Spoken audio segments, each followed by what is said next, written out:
Peringatan, animasi ini diangkat dari kisah nyata, tanpa bermaksud menyudutkan salah satu pihak. Semoga bisa diambil pelajaran, dan selamat menikmati.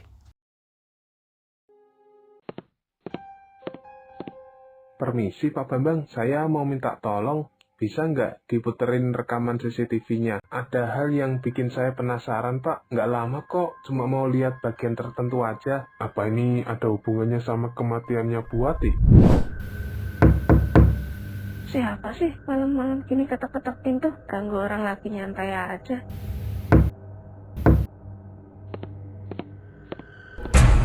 Astagfirullah, serem banget. Terus, kamu apain itu kuping? Aku nggak berani pegang, Bang. Aku langsung berhenti ngepel, terus buru-buru lapor ke pihak manajemen. Mereka juga kaget banget pas aku cerita, dan katanya langsung hubungin polisi biar diurus sama mereka. Waduh, berarti polisi bakal balik lagi ke sini dong? Ya, kemungkinan besar manajemen bilang nanti polisi yang ambil kuping itu buat dilampirin di pemeriksaan. Katanya sih, barang bukti kayak gitu harus tetap diamankan. Oh alah, pantas saja kamu turun kayak nggak ada tenaga. Kalau aku yang nemu, mungkin udah pingsan duluan, Wan. Percaya deh, Bang. Ngelihat potongan tubuh manusia secara langsung itu jauh lebih bikin merinding daripada nonton film horor. Iya, apalagi ini nyata. Dan dari orang yang kita kenal lagi. Makanya sampai sekarang pun aku masih kebayang-bayang bentuknya. Ya udah, istirahat duluan. Biar nanti kalau polisi datang, kamu bisa jelasin persis posisi nemunya di mana. Iya Bang, tapi sumpah ini pengalaman yang nggak bakal aku lupain seumur hidup.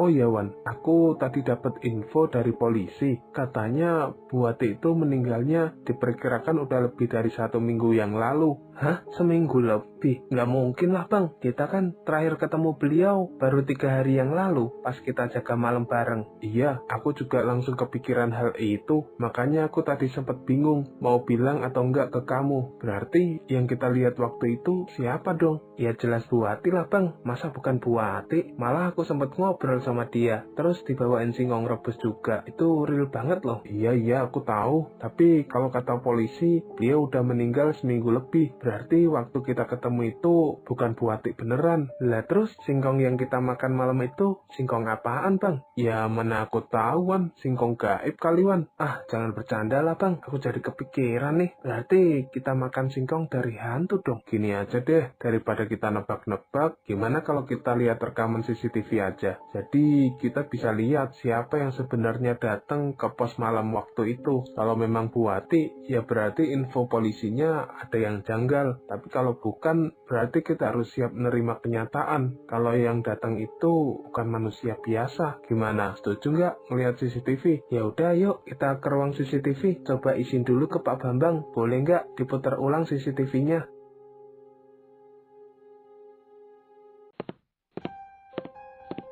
Permisi Pak Bambang, saya mau minta tolong.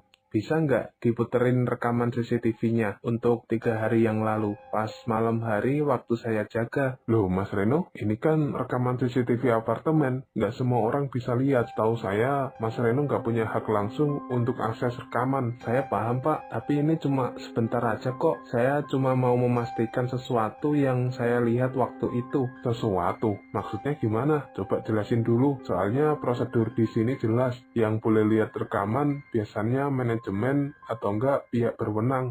Ya intinya ada hal yang bikin saya penasaran Pak. Nggak lama kok, cuma mau lihat bagian tertentu aja. Apa ini ada hubungannya sama kematiannya Bu Wati? Enggak Pak, sama sekali nggak ada hubungannya. Saya hanya mau memastikan sesuatu yang terjadi pas saya jaga malam di 3 hari yang lalu Pak. Udah itu aja. Ya sudah, tapi gini ya Mas Reno, saya izinin kalian melihat rekaman CCTV-nya, tapi ada syaratnya. Baik Pak, emang syaratnya apa Pak? Syaratnya rekaman ini nggak boleh disebar, nggak boleh direkam ulang pakai HP, nggak boleh diunggah, apalagi dibicarakan ke sembarang orang. Mengerti? Oke siap Pak, saya mengerti. Kalau gitu, saya putar sekarang ya. Jadi, kamu mau lihat rekaman hari apa dan jam berapa? Mulai jam 11 malam Pak, 3 hari yang lalu. Kalian lihat ini deh. Itu kamu kok di rekaman ini ngomong sendiri, Wan? Serius? Kamu udah gila ya ngomong sendirian gitu, Wan? Loh, saya nggak ngomong sendirian, Pak. Malam itu saya ngobrol sama Bu Ati kok. Bu Ati? Di sini nggak ada tuh terekam Bu Ati. Lihat, yang ada cuma kamu sendirian.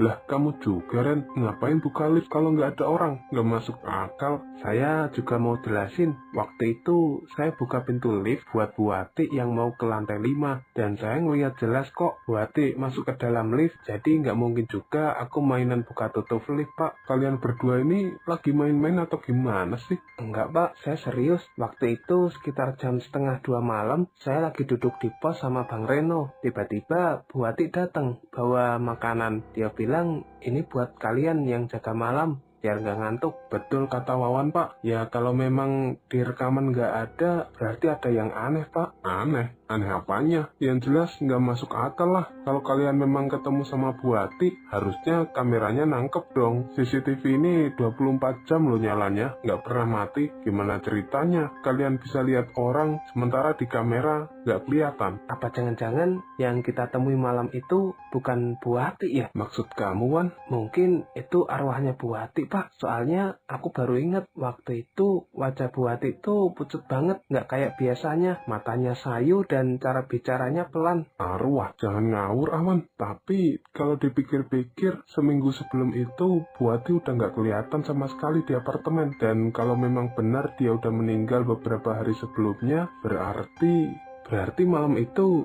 kita berdua ngobrol sama orang yang udah nggak ada dong. Dan lift yang kamu bukain, mungkin itu seakan-akan ada orangnya. Padahal ya cuma kita yang lihat. Saya nggak tahu kalian berdua lagi ngibul atau enggak. Tapi kalau bener, ini berarti CCTV nggak bisa nangkep makhluk yang nggak kasat mata. Sejak kejadian itu, para penghuni apartemen lantai 5 mulai mendapatkan gangguan ketika malam hari. Siapa sih malam-malam gini ketok-ketok pintu? Ganggu orang lagi nyantai aja.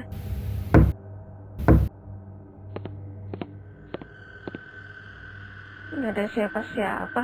Duh, iseng banget dah. Kayak kurang kerjaan aja. Ngetok-ngetok pintu orang. Awas aja ya kalau sampai ketemu.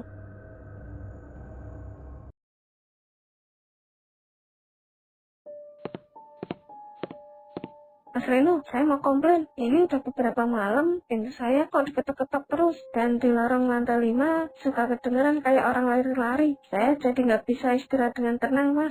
Pintu diketok-ketok malam-malam. Kira-kira jam berapa biasanya, Mbak? Iya, kira-kira jam 11 malam, kadang hampir tengah malam. Saya pikir pertama kali cuma kebetulan. Tapi ini tiap malam, Mas. Saya malah jadi takut mau buka pintu. Apa ini ada hubungannya ya sama Bu Ati? Saya kok baru dengar laporan seperti ini. Selama ini saya nggak lihat deh ada orang aneh keluyuran malam-malam di lantai 5. Saya ini jadi nggak tenang, Mas. Apalagi kemarin-kemarin udah ada kejadian yang bikin resah di lantai itu. Dan sekarang pintu diketok-ketok sama suara orang lari. Kan bikin tambah parno. Saya paham, Mbak. Tenang aja. Mungkin itu cuma ulah penghuni baru yang belum ngerti aturan di sini. Kadang orang baru nggak sadar kalau suaranya kedengeran sampai ke unit lain. Nanti saya tegur, Mbak. Iya, Mas, tapi ini kayaknya bukan cuma ribet biasa deh. Ini kayak disengaja gitu. Diketoknya itu pelan-pelan terus berhenti. Gak lama kemudian kayak ada orang lari menjauh. Itu kan iseng banget. Saya ngerti maksudnya, Mbak. Nanti malam saya coba patroli deh di lorong lantai 5. Kalau ketemu orangnya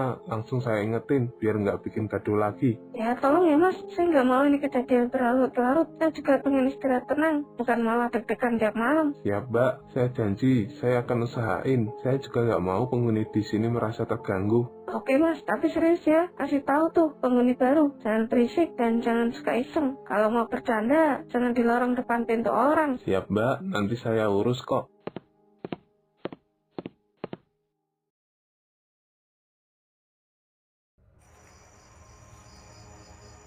Wan, kamu jaga di sini bentar ya. Aku mau ke atas. Lah, Bang, serius mau ninggalin aku jaga sendirian di sini? Malam-malam lagi. Ntar kalau ada apa-apa gimana? Bentar doang kok, Wan. Aku mau patroli ke lantai 5. Tadi pagi ada penghuni yang komplain. Katanya tiap malam pintunya diketok-ketok orang. sampai dia nggak bisa istirahat. Ya elah, isengnya parah amat, ngetok pintu tengah malam. Emang apa yakin itu cuma orang iseng? Makanya aku mau pastiin ini, kalau ini ulah anak-anak apartemen yang suka usil, bakalan aku tegur. Oh gitu, tapi aku ngerasa nggak enak jaga sendirian bang, apalagi di pos ini suasananya tambah sepi. Gimana kalau aku ikut aja ke atas? Jangan, kalau dua-duanya ke atas, pos ini kosong dong. Ntar kalau ada orang asing yang masuk dan nggak ketahuan, malah kita berdua yang disalahin. Ya udah deh, jangan lama-lama ya bang, soalnya aku masih ingat sama kejadiannya Bu Ati bang. Iya, tenang aja, nggak lama kok, takut amat jadi orang. Saat itu, Reno pun naik ke lantai 5 dan Wawan berjaga sendirian di lobi apartemen. Duh, sejak kejadiannya Bu Ati, tiap jaga malam kok suasananya jadi agak beda ya. Jadi tambah serem kalau sendirian. Apa mungkin aku cuma parno aja ya? Ah udahlah, nggak usah mikir yang aneh-aneh. Lagian juga nggak terjadi apa-apa.